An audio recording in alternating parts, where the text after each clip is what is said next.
Hello दोस्तों, AI for civil engineers के एक और नए वीडियो में मैं इंजीनियर गौरव साहू कॉर्पोरेट ट्रेनर आप सभी का स्वागत करता हूं। दोस्तों, अब तक हमने इमेज रेंडर कर ली एआई की मदद से। अब तक हमने ऐसे एआई देखे जिससे हमारे घंटों का काम बस कुछ मिनटों में होने लगा। तो आज इसी कड़ी में आगे बढ़ते हुए आज हम सीखेंगे कैसे हम चैट जीपीटी को अपने ऑटोकैड में इंटीग्रेट करके अपना टाइम और वक्त बचा सकते हैं। आप सभी को पता है, जब भी हम फ्लोर प्लान लेआउट बनाते हैं या डिजाइन करते हैं तो हमें स्टेयर्स प्रोवाइड करने रहते हैं। कभी कभी हमारे क्लाइंट की रिक्वायरमेंट होती है कि उसकी सीलिंग की हाइट 10 फीट हो, किसी की 11 फीट, किसी को हाई राइज सीलिंग चाहिए तो 15 फीट या 20 फीट तक भी जाता है। तो हर बार ये ऐसे सिचुएशन चेंज होती है। उसमें क्या होता है, हमें बार बार कैलकुलेट करना पड़ता है कि अगर हम राइजर की हाइट 6 इंच देते हैं तो कितने सारे स्टेयर्स आने वाले, अगर हम 7 इंच दे रहे तो कितने स्टेयर्स आएंगे, अगर हमारी सीलिंग की हाइट 11 फीट है या 10 फीट है तो भी हमारे नंबर ऑफ स्टेयर्स चेंज होने लगेगी। इसके लिए हमें लंबा चौड़ा कैलकुलेशन करना पड़ता है। जैसे कि हमें सबसे पहले सीलिंग की हाइट डिसाइड करनी रहती है, उसके बाद अगर हम राइजर की हाइट 6 इंच दे रहे तो कितने स्टेयर्स आ रहे हैं, अगर हम 7 इंच दे रहे हैं तो कितने स्टेयर्स लगने वाले हैं। ये कैलकुलेट करने के बाद उसके अकॉर्डिंग हम इस तरीके से यहाँ पे उसे डिजाइन करते नंबर ऑफ स्टेयर्स को। बट अगर मैं आपको बोलूं कि इसके लिए हम एक बहुत ही सिंपल सा कैलकुलेटर बना सकते हैं जिसमें हम राइजर की हाइट और उसके साथ में हमारे सीलिंग की हाइट ये दो वैल्यू देनी है और ये हमको बता देगा कि कितने स्टेयर्स इसमें लगने वाले, जिससे कि हम स्टेयर्स मैन्युअली अगर डिजाइन कर रहे हैं तो हमारा टाइम और एफर्ट बच जाए। तो यही हम आज करने वाले हैं, चैट जीपीटी को कैसे ऑटोकैड में इंटीग्रेट करेंगे जिससे कि हमारा काम आसान हो जाए। तो चलिए शुरू करते हैं बिना किसी देरी के।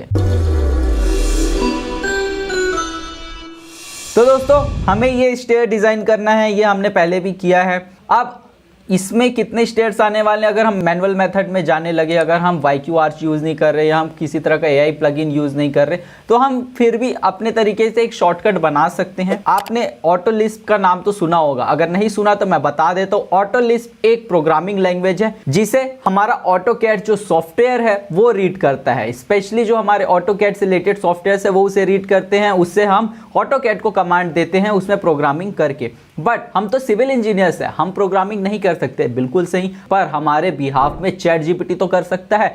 चैट जीपीटी को हम लेवरेज में रखकर उसे अपना फायदा करवाएंगे। तो चलिए देखते हैं कैसे। तो देखिए, सबसे पहले हमें चैट जीपीटी ओपन कर लेना है। कुछ इस तरीके का हमारा लेआउट दिखेगा चैट जीपीटी का। इसमें हमें कुछ नहीं करना, हमें बस टाइप करना है। हमें टाइप करना है, जैसा मैं आपको बता रहा हूँ वही प्रॉम्प्ट आप टाइप कर सकते हैं या फिर आप अपने तरीके से कुछ और चेंजेस कर सकते हैं। जैसे कि मैं यहाँ पे लिख रहा हूँ राइट अ ऑटो लिस्प। जैसे कि मैंने आपको ऑटो लिस्प के बारे में बताया कि ऑटो लिस्प क्या है। 2 नंबर ऑफ राइजर्स बोलेंगे ना, कितना राइजर हमें लगने वाला है वो हम कैलकुलेट करें तो राइजर बोलेंगे। Riser parameters like floor height and maximum riser height is given. कुछ नहीं करना, एंटर कर देना है और हमें ये कोड जनरेट करके देने वाला है। तो यहाँ पे आप देख सकते हैं हमारा कोड जनरेट हो गया है। हमें यहाँ पे कुछ नहीं करना, यहाँ पे आपको कॉपी कोड का ऑप्शन दिया हुआ है। एक बार इसे पूरा जनरेट हो जाने देते, पूरी तरीके से जनरेट हो गया। हमें ये सब कॉपी नहीं करना, हमें बस यहाँ पे जो कोड जनरेट हुआ है इसे कॉपी कर लेंगे। यहाँ से डायरेक्टली एक बार क्लिक करेंगे, कॉपी हो गया। इसके बाद हमें ऑटोकैड में वापस जाना है। इसके बाद में हमें यहाँ पे लिखना है VLisp, VLISP। ये आ गया आपका। यहाँ पे विंडोज़ हम पुराने बंद कर देंगे या फिर यहाँ पे एक न्यू विंडो ओपन करते हैं। न्यू फाइल यहाँ पे ओपन हो गया और हमने जो कोड कॉपी किया था उसे यहाँ पे पेस्ट कर देंगे। कुछ नहीं किया हमने, बस कॉपी पेस्ट किया। चैट जीपीटी को हमने एक प्रॉम्प्ट दिया था। इसके बाद में इसे सेव एज कर लेंगे। आप सामने कर सकते हैं या कुछ भी, मैं यहाँ पे इसे लिख देता हूँ राइजर काउंट। ठीक है, इसे यहाँ पे सेव कर लेंगे। तो यहाँ पे ये सेव हो गया है, इसे मिनिमाइज़ कर लेते हैं। यहाँ पे राइजर काउंट हमारा। अब इसे यहाँ पे ड्रैग एंड ड्रॉप करना है। बस ड्रैग एंड ड्रॉप हमने किया और हमारा ऑटो लिस्ट का प्रोग्राम बनकर तैयार है। अब इसमें ध्यान देने वाली बात क्या है कि हमें इसे क्या हमने बोला है। यहाँ पे अगर आप ऑटोकैड में ध्यान से पढ़ेंगे, यहाँ पे लिखा हुआ है when you run the calculate riser command. तो इसका कमांड क्या है, कैलकुलेट राइजर्स। तो हमें कौन सा कमांड यूज़ करना है इसके लिए। आप ये कमांड अपने हिसाब से चेंज भी कर सकते हैं, बस आपको चैट जीपीटी को बताना होगा कि आपको कौन सा कमांड रखना है। तो यहाँ पे मैं अगर कमांड दूँ, अगर कैलकुलेट, तो यहाँ पे आप देख रहे कैलकुलेट राइजर्स आ गया। अब यहाँ पे मुझसे पूछ रहा है एंटर फ्लोर हाइट, फ्लोर की हाइट कितनी है मेरी। तो लेट्स से 10 फीट 10 दे देते हैं। इसके बाद में मैक्सिमम राइज़र हाइट पूछ रहा है, लेट्स से 6। तो यहाँ पे आप देख सकते हैं कि कुछ तो एरर है, number of risers required is 1.67 बोल रहा है। तो यहाँ पे कुछ तो गलती है। क्या गलती हो सकती है? तो गलती ये है कि हमने ये डिफाइन किया ही नहीं कि हमारी सीलिंग की हाइट कितनी है और राइज़र की हाइट हमारी यूनिट क्या है।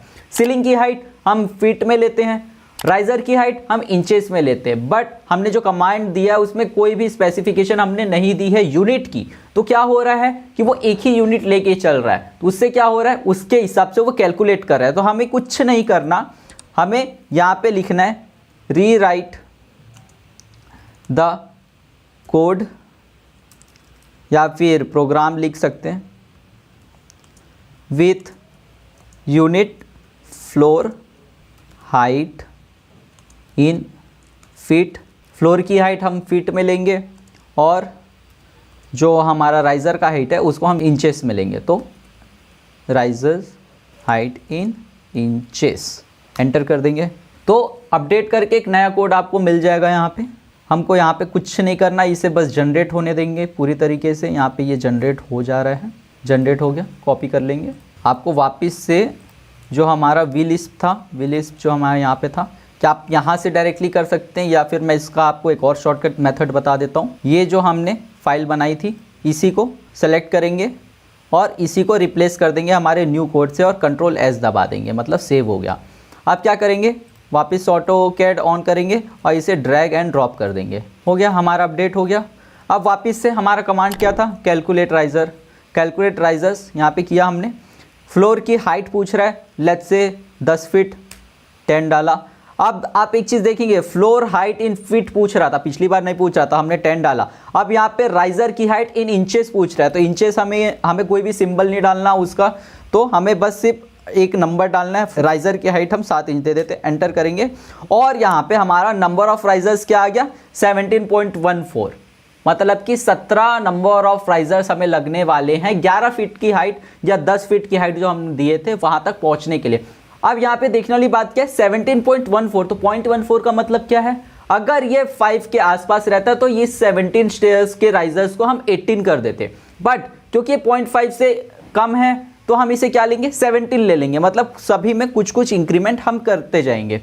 अब सेम कमांड को वापस यूज करते, कैलकुलेट राइजर्स। अगर आप डबल सीलिंग हाइटेड आप एक बेडरूम बना रहे हैं या फिर आप एक हॉल बना रहे हैं, double ceiling height. Double ceiling height का मतलब क्या होता है, 10 फीट का डबल क्या होगा हमारा 20 फीट हो जाएगा, 11 फीट का डबल क्या होगा 22 फीट्स हो जाएगा। तो मैं यहाँ पे जस्ट फॉर एक्सप्लेनेशन पर्पसेस मैं यहाँ पे 20 फीट ले लेता हूँ।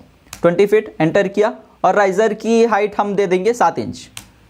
तो यहाँ पे हमको बता रहा है number of risers required 34.29 risers हमको लगने वाले हैं। अब आप इसे डिजाइन करेंगे single tread, double tread, scissor stairs या फिर डॉग लेगेड स्टेयर्स, ऐसे आप इसमें आप डिजाइन करेंगे। कितने नंबर ऑफ स्टेप्स लगेंगे ये तो आपको पता चल गया। अच्छा, इसमें टाइम आपका कैसे बचा, क्योंकि आपको जो लेंदी कैलकुलेशन करना पड़ता था वो आपको नहीं करना पड़ रहा है। आपने बस एक कमांड डाला, आपने 2 वैल्यू दी, सीलिंग की हाइट और राइजर की हाइट, दोनों आपने दिया और नंबर ऑफ स्टेयर्स आपका बनके तैयार हो गया। इस तरीके से आप एफर्टलेसली अपना काम बचा सकते हैं। ऐसे देखने से तो लगेगा कि इसमें इतना टाइम नहीं बच रहा है, बट जब आप एक बार प्लान बनाने जाएंगे, प्लान बनाना स्टार्ट करेंगे, तो आपको समझ आएगा कि ये छोटे छोटे जो कमांड्स हैं इसकी वजह से कितना ज्यादा हमें फायदा होता है, कितना ज्यादा हमारा टाइम बचता है। क्योंकि हर एक में थोड़ा थोड़ा बूंद बूंद हम टाइम बचाएंगे तो इन दी एंड हमारा काफी ज्यादा एफर्ट, एनर्जी और टाइम बचने वाला है। अच्छा, तो ये तो हो गया हमारा कैलकुलेट करने के लिए जो हमारा स्टेयर के राइजर्स है। तो क्या ऑटोलिस्प सिर्फ इतना ही काम करेगा? नहीं, ऑटोलिस्प इससे कहीं ज्यादा काम कर सकता है आपके लिए। अगर आपको अपने अकॉर्डिंग और टेलर्ड एक्सपीरियंस चाहिए कि कैसा मैं और इसे यूज कर सकता हूं, तो आपको कुछ नहीं करना, आपको गूगल में जाना और लिखना है ऑटोलिस्प कमांड्स फॉर ऑटोकैड। यहाँ पे आपको ऑटोलिस्प के बहुत सारे प्रोग्राम्स मिल जाएंगे जो प्री डिफाइंड है, मतलब आपको देखना भी नहीं है, आपको प्रोग्रामिंग करनी भी नहीं है, आप डायरेक्टली डाउनलोड करके उसको ड्रैग एंड ड्रॉप करेंगे और वो सारे कमांड्स आपके काम आने वाले। मतलब बहुत सारे काम ऐसे रहते थे जो हम मैनुअली करते थे, वो अब आपको करना नहीं पड़ेगा। तो आप अपने अकॉर्डिंग यहाँ से ढूंढ सकते हैं, देख सकते हैं। जैसे कि लैंड सर्वे के लिए क्या क्या हमारा यूज हो सकता है, यहाँ पे आपको मिल जाएगा। फीट टू मीटर कन्वर्ट करना है वो भी यहाँ पे मिल जाएगा। सी लेवल पता करना है, मेजर डिस्टेंस करना है, ये सारी चीजों के ऑटोलिस्ट कमांड्स हमारे पास मौजूद है। आपको डाउनलोड करना है, ड्रैग एंड ड्रॉप करना है और आप उसको यूज कर सकते हैं। इतना ही नहीं, और भी बहुत सारे ऑटोलिस्ट के कमांड्स है। अगर आप चाहते कि मैं इनके ऊपर और डिटेल वीडियो बनाऊं और 2-3 कमांड्स को एक साथ लेकर आऊं, या मैं अपने टॉप 10 ऑटोलिस्ट के कमांड आपको बताऊं, तो नीचे कमेंट करके बोलिएगा, तो ही मैं आपके लिए ये वीडियो लेकर आऊंगा बहुत जल्द। तो दोस्तों यहां से आप देख सकते हैं टेक्स्ट के लिए अलग कमांड्स है, यूटिलिटी के लिए अलग लिस्ट है। तो ये जो हमारे ऑटोलिस्ट है ये इन्फिनाइट है, हमें बस अपनी इमेजिनेशन यूज करनी है। अगर हमको वैसा प्रोग्रामिंग करनी है, हमें नहीं भी आता, तो हम चैट जीपीटी का यूज कर लेंगे। अगर इसमें से हमारा पसंद का कुछ मिल रहा है तो हम उसे भी यूज कर सकते हैं इस वेबसाइट से। तो दोस्तों कैसा लगा आज का वीडियो मुझे नीचे जरूर कमेंट करके बताइएगा, और ये वीडियो आपको पसंद आया तो लाइक करें, अपने दोस्तों के साथ शेयर करें, और अगर आप नए हैं तो इस चैनल को सब्सक्राइब करें। सब्सक्राइब करना तो आपके लिए बिल्कुल फ्री है, बट इससे हमें काफी ज्यादा मोटिवेशन मिलता है। इस वीडियो के लिए बस इतना ही, मिलते हैं नेक्स्ट एआई वीडियो के साथ। तब तक के लिए थैंक यू सो मच।